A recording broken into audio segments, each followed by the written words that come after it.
नमस्कार दोस्तों। आज दिल्ली विधानसभा का चुनाव हुआ। एक महीने तक लगातार सभी पार्टियों ने अपने प्रचार प्रसार किए और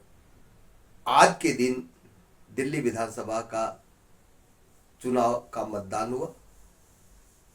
सभी पार्टियों में भारतीय जनता पार्टी, आम आदमी पार्टी, कांग्रेस पार्टी, मुख्य रूप से तीन सभी पार्टियों ने अपने अपने घोषणा पत्र एवं अपने अपने एजेंडे या जो भी लोगों को सुविधा देना चाहते हैं वह एक महीने तक लगातार प्रचार प्रसार किया। कोई पार्टी बिजली देने की फ्री बात कर रही थी, कोई पार्टी 2500 2000 का सहयोग राशि की बात कर रही थी। इस तरह से अन्य अन्य लुभावने वादे किए जो लगातार एक महीने तक आप सभी लोग देखे भी होंगे। और उसमें भारतीय जनता पार्टी पुनः सत्ता में आने के लिए प्रयास कर रही है और आम आदमी पार्टी भी सत्ता में आने के लिए प्रयास कर रही है। कांग्रेस अपनी स्थिति को बेहतर बनाने के लिए प्रयास कर रही है, लेकिन वो अपने आप को भले बताए कि मैं सत्ता में आ जाऊंगा, लेकिन ऐसा कहीं से भी दूर दूर तक नहीं दिख रहा है कि कांग्रेस की स्थिति दिल्ली में बहुत अच्छी सुधर रही है। कुछ तो सुधार की गुंजाइश है, वो भले सीट के रूप में हो या वोट ऑफ परसेंटेज के रूप में हो, लेकिन ऐसा कहीं नहीं दिख रहा है कि कांग्रेस किंग मेकर की भी भूमिका अदा कर सके। क्योंकि इस बार भारतीय जनता पार्टी का प्रदर्शन उम्मीद से अधिक होने की है, क्योंकि 5 बजे तक जो चुनाव हुआ उसके बाद मतदान होने के बाद एग्जिट पोल ने भी अपने सभी जो है एग्जिट पोल बताया, जिसमें कांग्रेस का वोट प्रतिशत में कुछ सुधार दिख रहा है, जैसा कि मेरा भी अनुमान था, और साथ में उनकी वोट ऑफ परसेंटेज भी बढ़ने की उम्मीद है। लेकिन एक जो बहुत बड़ा चौंकाने वाला है कि अभी चुनाव से पहले तक ये आम आदमी पार्टी ये कह रही थी कि चौथी बार मेरी सरकार बनेगी, पुनः मेरी सरकार बनेगी। ऐसी स्थिति में एग्जिट पोल आने के बाद दिख नहीं रहा, क्योंकि ये बहुत कांटे का टक्कर हो गया। और कांटे का टक्कर इसलिए कि जो भी एग्जिट पोल है उसमें मैक्सिमम में भारतीय जनता पार्टी की सरकार बनती दिख रही है, लेकिन साथ में कुछ ऐसे भी एग्जिट पोल है जिसमें कि आम आदमी पार्टी को बहुमत की सरकार दिख रही है। लेकिन अभी किसी भी एग्जिट पोल के आधार पे सरकार बनाना या बिगाड़ना ये अभी से उचित नहीं है, क्योंकि अब चुनाव हो चुका है। कोई गुंजाइश है नहीं कि कोई मतलब हम लोग अपना ऐसा कोई विश्लेषण करें। एग्जिट पोल ने अपनी जो भी सर्वे किया उस आधार पे उन्होंने अपनी रिजल्ट के बारे में एग्जिट पोल बताया, लेकिन असल रिजल्ट तो 8 तारीख को मतगणना के बाद पता चलेगा कि सरकार किसकी बनेगी। निश्चित रूप से 12 बजे तक सरकार का एक रुझान आ जाएगा कि सरकार किसकी बनने जा रही है।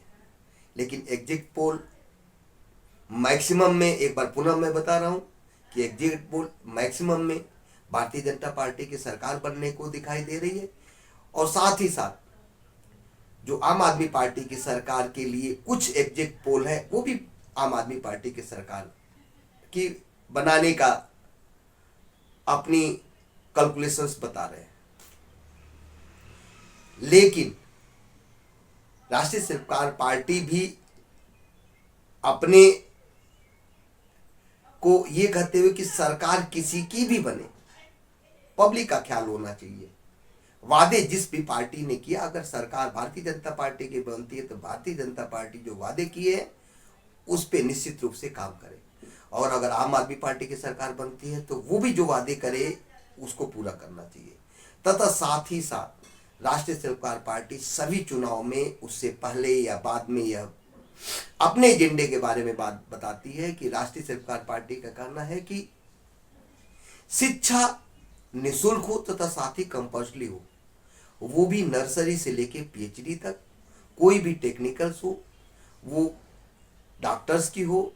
बीटेक की हो, एमबीबीएस हो, एमडी हो, या बीटेक हो, एमटेक हो, बीडीएस हो, बीएमएस हो, बीएचएमएस हो, एमसीए हो, एमबीए हो, या जो भी टेक्निकल नॉन टेक्निकल जो भी शिक्षा हो, वो कंपल्सरी के साथ साथ निशुल्क होनी चाहिए तथा साथ ही साथ चिकित्सा भी निशुल्क होनी चाहिए। सभी सरकारें कहती है कि मेरा ये है, मेरा वो है, लेकिन राष्ट्रीय सरकार पार्टी का स्पष्ट रूप से दो ये है कि चिकित्सा निशुल्क होनी चाहिए तथा साथ ही शिक्षा भी निशुल्क और कंपल्सरी होना चाहिए। लेकिन सरकार ने अभी आयुष्मान का जो है उसमें लाभ तो मिल रहा, लेकिन राष्ट्रीय सरकार पार्टी का कहना है कि इसमें मैक्सिमम लोगों को शामिल किया जाना चाहिए जांच करने के उपरांत। अगर उसके नियली में वो लाभ के हकदार है तो उनको मिलना चाहिए। तथा साथ ही साथ एक भारत सरकार ने जो एक 70 वर्ष के आयु को 5 लाख तक की निःशुल्क चिकित्सा की बात की है, उसमें राष्ट्रीय सरकार पार्टी का कहना है कि जो 70 साल की आयु है उसको 60 साल किया जाए, क्योंकि 60 साल के बाद सरकारी में तो रिटायरमेंट है, प्राइवेट में भी ऐसी अवस्था हो जाती है कि बीमारियों की संभावनाएं ज़्यादा बढ़ जाती है। तो इसलिए राष्ट्रीय सरकार पार्टी का दिल्ली प्रदेश में सरकार जिसकी भी बने उससे अनुरोध है, निवेदन है, और साथ में केंद्र सरकार से भी है, क्योंकि सबके अलग अलग दायरे हैं, अलग अलग चीजें हैं। तो उसमें यह प्रावधान हो कि जो 70 साल के आयु के हैं उनको 60 साल किया जाए, और साथ ही जो 5 लाख की अमाउंट है उसको 10 लाख किया जाए। क्योंकि वो ऐसा तो कुछ है नहीं कि कोई चाहेगा कि मैं बीमार हूं और मुझको पैसा मिले उसको इलाज के लिए, जिसकी वजह से आदमी की सही तरीके से इलाज संभव हो और जिसकी वजह से आदमी का जीवन यापन बढ़िया मिले। साथ ही साथ सरकार से एक और राष्ट्रीय सरकार पार्टी निवेदन करती है कि निःशुल्क शिक्षा, निःशुल्क चिकित्सा के अलावा सबसे बड़ी है कि बेरोजगारी पे भी ख्याल करना चाहिए, और इसमें विशेष रूप से नौकरी का ख्याल करना चाहिए, और साथ में सरकारी के साथ साथ प्राइवेट में भी ऐसी व्यवस्था बनानी चाहिए कि प्राइवेट में भी सर्विस की बने। साथ ही अगर नौकरी नहीं मिलती है तो व्यवसाय के माध्यम से, रोजगार के माध्यम से लोगों को ऐसी होनी चाहिए कि कोई भी ऐसी इस स्थिति में न हो कि उसको किसी तरह की व्यवस्था हो, नौकरी हो या रोजगार हो, ये सरकार को सुनिश्चित करना होगा। और इसलिए राष्ट्रीय सरकार पार्टी सभी लोगों से निवेदन करती है और कहती है कि जिसकी भी सरकार बने इसको लागू करे, जल्द से जल्द करे। तो एक बार पुनः आज के मतदान के बाद जो एग्जिट पोल है उसमें जैसा कि बताया गया कि सरकार भारतीय जनता पार्टी की भी बन सकती है, आम आदमी पार्टी की भी बन सकती है। अब इसका निर्णय 8 तारीख को आप लोगों के सामने आ जाएगा। उम्मीद है कि 12 बजे तक उसके रुझान का पता चल जाएगा कि सरकार किसकी बननी है। तो एक बार इसी के साथ साथ कि सरकार जो भी बने अपने घोषणा पत्र को लागू करे तथा राष्ट्रीय सरकार पार्टी अब जब इस लोगों से जो निवेदन करती है, क्योंकि राष्ट्रीय सरकार पार्टी वहां चुनाव नहीं लड़ी थी,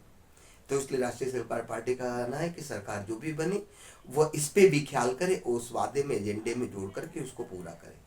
इसी के साथ साथ जय हिंद, जय भारत, जय राष्ट्रीय सरकार पार्टी।